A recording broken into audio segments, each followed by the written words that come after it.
Mark, simplest question of all. How did you even get involved in this story? Like, this is not something I think we knew was going on, up here in the States at all. Like, how did you hear about it? Yeah, well, I didn't even know it was going on, and I think that's a good way to start a film, a documentary, is to have really no idea, so that you can end up, open to an incredible story like this that just kind of unfolded in front of us. But really, it started because my producer, Taurus, had become good friends with Fernando, and had heard about his work to try to save the dolphin. And I was living in Colombia at the time, and he called me up and said, look, I've got this great story. Fernando is this guy out there trying to save the dolphin. And really my first reaction was, I don't want to make a Save the Dolphin film. But we agreed, we really hit it off because we were both really looking to find a way to tell a story like this in a different way. How can we make a documentary like this taking place in the Amazon?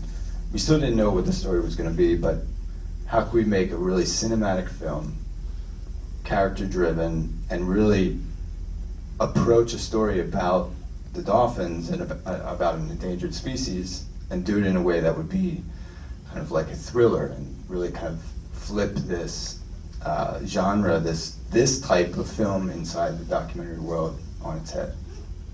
And so you went and met with Fernando, and you started sort of following what he was doing. How did Richard Rasmussen and his whole sort of story arc, how did you guys get connected to that? How did you even hear about it? Well, yeah, so on the first scenes with Fernando is we are on that big boat with him. And so we're just doing kind of data collection. And we're sitting there going, my God, what is going to happen in this film? And so we finished that trip, and really Fernando to me was he's such a noble spirit, and he's such an incredible guy, but we needed more. So we went to Brazil. And that's where all the killing is taking place. And as soon as we get to Brazil, I start interviewing fishermen, just in different communities around the country, around the Amazon. And the incredible thing is that they would tell me the same thing, like as if it was a script on camera. No, we don't kill the dolphins. No one here kills the dolphins. That's a lie. And we knew that that was a lie, right? So then, it happened probably 10 or 15 times. These fishermen, almost on cue, would say, okay, is the interview over? Put the camera down, I want to tell you what's really going on. And then they would take us over into the shadows and say to me, there's this video that changed the law, and we think something's wrong with it. And so then right there, I knew that that was the film. So I got my hands on the video, and as soon as we saw it, we both said, my God, how did someone get this? And then so we started really digging to try to find out how it was made. And that obviously led to Richard. So before you met Richard, though, had anyone in the Brazilian media at all sort of questioned the legitimacy of the video or how it was made at all? The opposite. It was celebrated. It was, the day it premiered, it was like, the Super Bowl in Brazil. I think it was, we never really got the numbers, but it was tens of millions of people who saw it. Because it was the biggest show in Brazil on a Sunday night. And the law had already passed before the show came on. Because these two politicians saw the footage and said, oh shit, we better do something before this gets out. And it was that powerful. But obviously Richard couldn't say anything, because the organizations that really helped to do this with Richard knew that if the attention was on Richard, it would take away from, the work they were trying to do to stop the killing of the dolphins. And for some reason, once we approached him, he really just let it all out. Well, he's also clearly very aware of his public persona and his stardom. I mean, I've seen even very few celebrities, walk through a crowd and do that thing that he did at that airport, like trying to talk to you, like in the same beat, smile for the photo, like Just very like, few celebrities are that good at that too. well, I guess my question is, as the more you talked to him, did you feel as though he was trying to control his narrative in this at all? Or was he seeing this as a mechanism for him to sort of be honest about what happened? Like, was this like, oh wait, I can be part of this doc, and I can sort of come out about it, and I can spin it in a way that like makes it look like I was really trying to do the good thing. Do you know what I mean? Well, I don't think that he needed to convince anybody that he had done something good. He was sure of it himself. And I think that, what he did was pretty remarkable. I mean, this is the kind of thing that conservationists want to do all around the world. In one day to the next, save an animal that is being killed. And he was able to do that. The problem was no one knew that he did it. And so that was probably what was eating him up inside. Here he is, the guy that every day goes out on his show and tells the world, we need to care for these animals. I'm at the vanguard of this. I'm the one out there trying to get people to pay attention. But the greatest thing that he did for wildlife, no one knows about. And so we just kind of opened the door for him.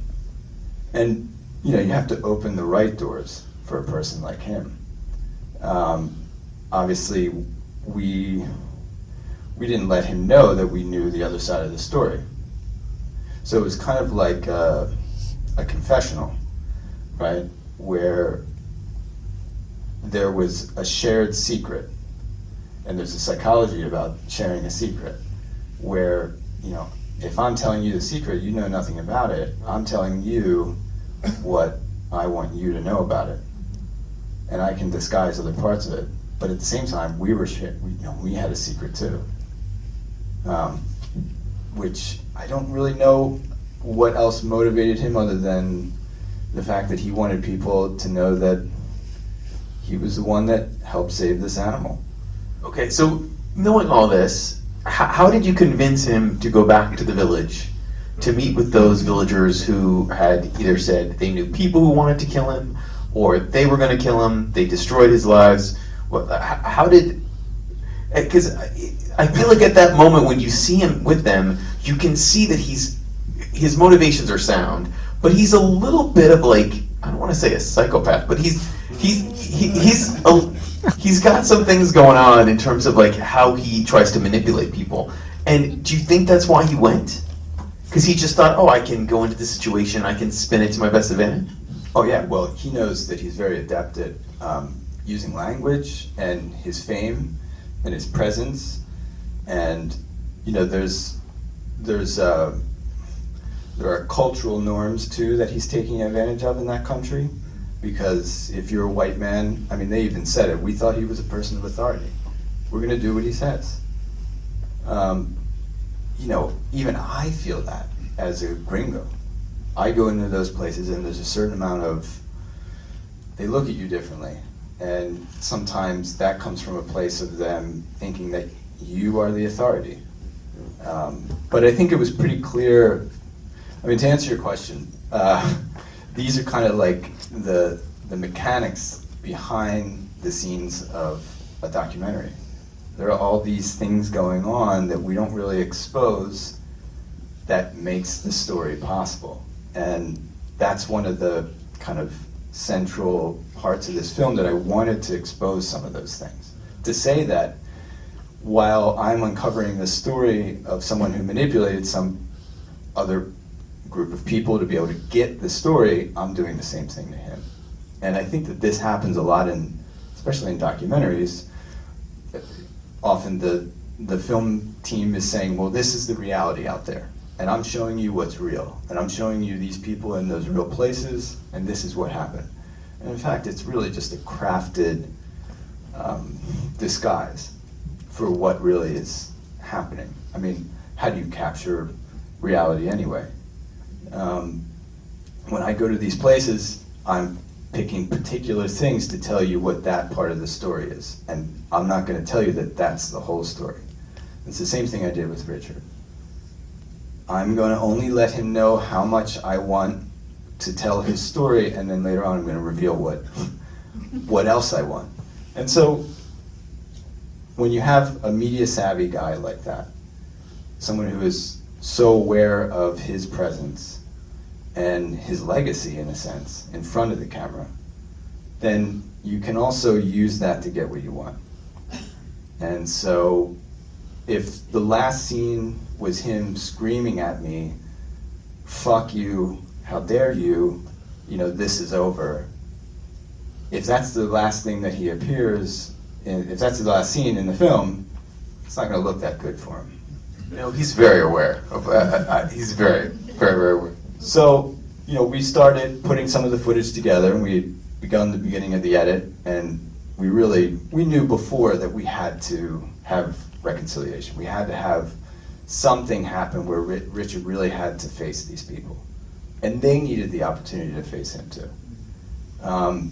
So we went back to him, and Taurus and I just talked to him and said, there's just only a few options here for you. One is that the last scene that you appear in the film is that one, or you can be the hero and go back. He wanted to be the hero, and I don't blame him. And I also think that he really, he genuinely needed to go back. He knew that. He didn't want to face that. We made him face that. And that was why it was such an explosive moment, because it was something he just didn't want. He didn't, first of all, wasn't really aware of it, but then he didn't want to have to face that. I'm also curious, has he seen the movie, and what was his reaction? Yeah, he liked it. So when we premiered in Tribeca, there were a couple Brazilian journalists there, and one of them interviewed me after the screening, and when he walked in the room, he said, that Richard is a real asshole. And both Taurus and I were sitting there going, uh-oh. Be really careful what you say to this journalist, because we just don't want the wrong message getting out there. And of course, that journalist then goes on to write something that releases to the Brazilian press that I accused Richard of killing a dolphin. And that the whole film is about me saying Richard killed a dolphin and paid for it. And of course, I didn't do that, but there is a part of that in the film. Anyway, so it was probably the biggest news story in Brazil the next day. Richard Rasmussen killed a dolphin. Which would be so against his brand, like he could, It was a firestorm. And so it was really interesting, because the irony of us kind of doing certain things to get a story then was used against me. And so then the press was slandering us and Richard. Some people were standing up for him, other people were, and in the meantime saying, these fucking gringos come to our country and they tell this story and they trash our favorite celebrity. But he was also getting a lot of slack, and he was out of Brazil at that time.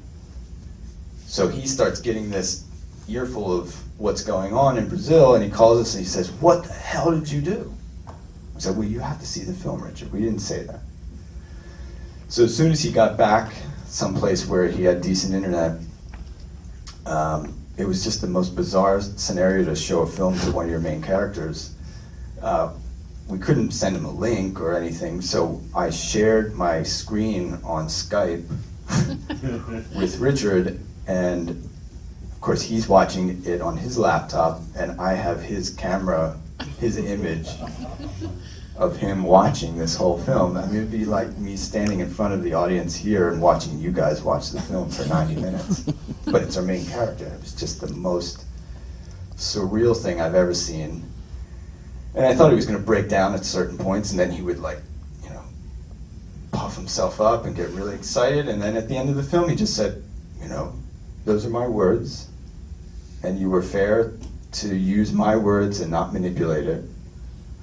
I'll stand by this film. That's sort of remarkable. Your producer was saying this beforehand, there is a documentary about the making of you guys making this doc, which is sort of is very rare. Also want to ask about the village at the end that you went to. Since you've been there, or when you were there, were they still fishing for it's moto fish, right? Is that what it is? Well, they call it moda, and okay. This was like like a huge problem in the edit. Do we explain this? Is it Moda in Colombia? Is it Piracaching? It's the same fish with 2 different names in 2 different countries. No, they weren't fishing it anymore because it had been outlawed. And that was the problem. They were the cause of all of these other villages losing that income because they outlawed that fish. What had they done before that? Because this is only a recent discovery of this delicacy. They must have had to be doing something else there. Yeah, so this phenomenon of killing a dolphin and using it to capture this fish was only at most 10 years old, an industry of 10 years old. So before that, this is the amazing thing, is that I've seen this happen before in Latin America.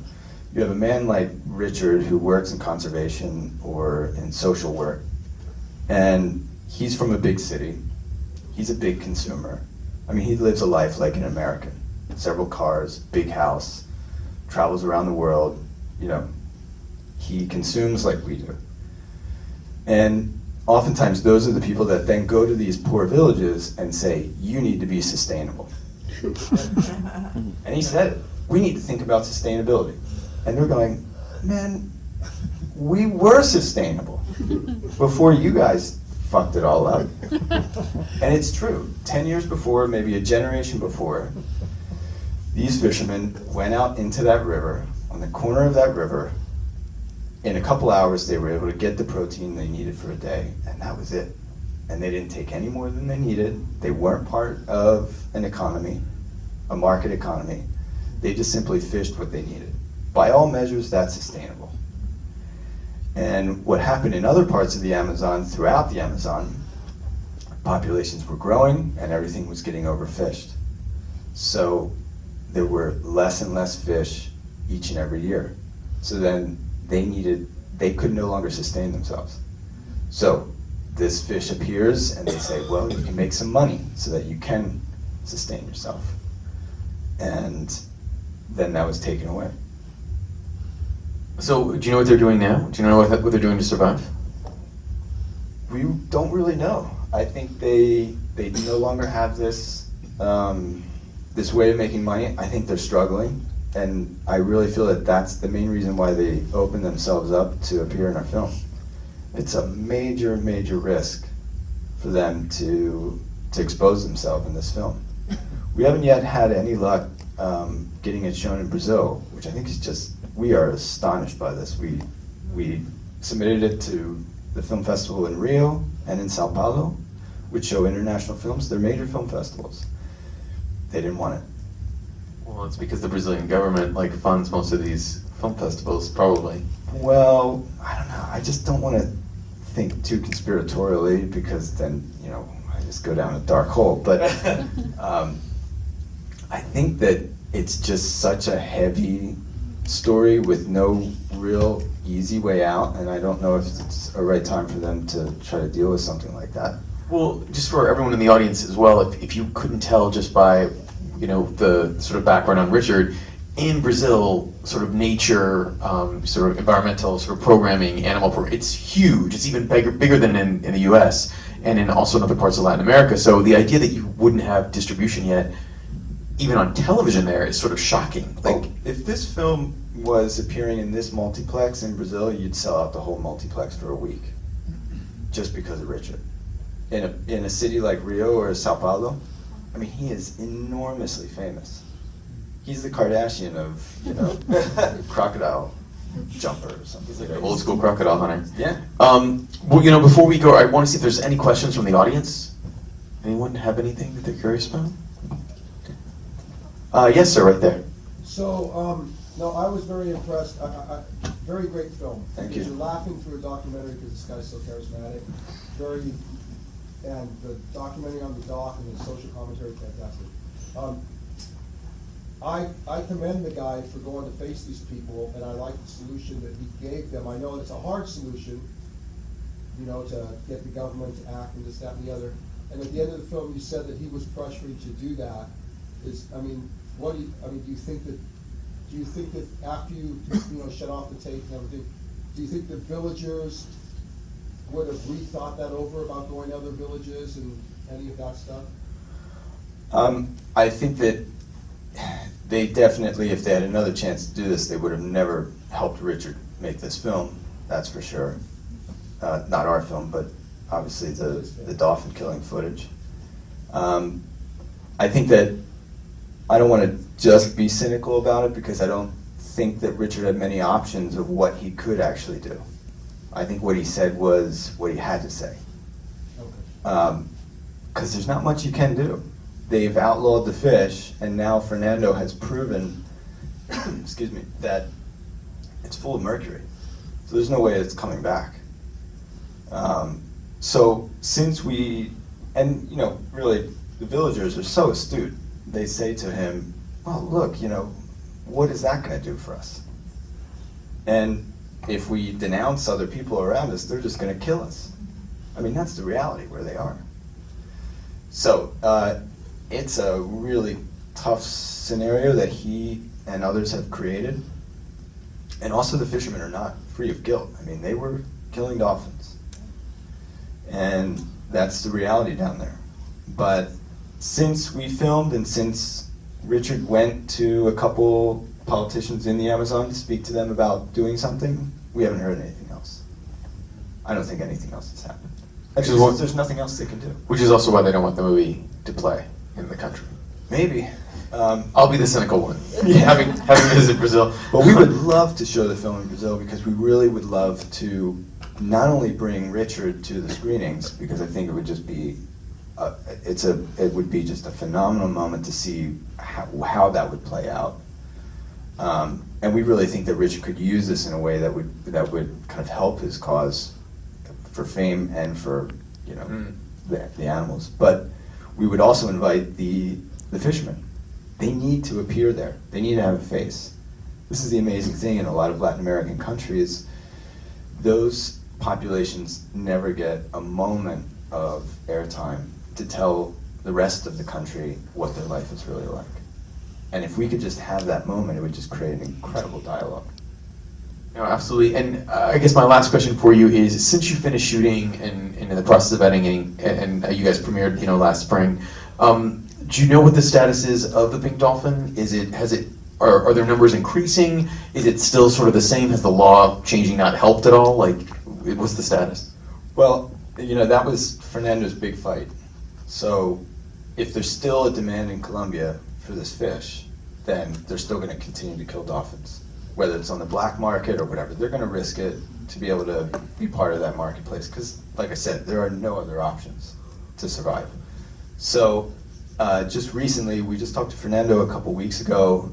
He has now successfully pressured the government in Colombia. They're going to probably pass the law to outlaw that fish and completely prohibit it entering the country, and that will stop it. And this has really been the work of Fernando. Fernando is kind of the linchpin. It doesn't matter. I mean, Richard was like a Band-Aid on the problem. And what he did was really quick and very successful, but it's a quick fix. And what Fernando, I mean, this is just kind of the dynamic that we were attempting to show in this, which I think is reflective of a lot of other things we're seeing today. You know, the loudest mouth in the room can get a lot done, and we all pay attention to that. But the people who are toiling away, working the data, trying to get people to listen, just please pay attention to me, because I know what's happening out there. We don't listen to them. And yet they have the long-term solutions. Or at least they can show us the way to figure these things out. But we listen to the loudmouths, the clowns, the people who just scream at you, and they can show you the blood. And so then you think that they know what they're talking about. And in the end, it's really going to be the work of people like Fernando, who say, look, we've got to use the communities, we need to think about this thing in a holistic way. Because, you know, if we create systemic destruction, then we've got to go at it as like systemic repair. So, you know, I think that it's funny because almost anything now is like an allegory for Trump. But, you know, we were making this film before we were so disconnected from what was happening here. But the whole time this is going on, it's like pervading the air. It's just everywhere. And so I think that stories like these are reflective of much larger issues. And so, Fernando, this is a success story. And hopefully they pass this law. We really think that it's going to happen, and that's going to stop the killing, for sure. That would be awesome. Everyone, please thank Mark, and please spread the word on the river below.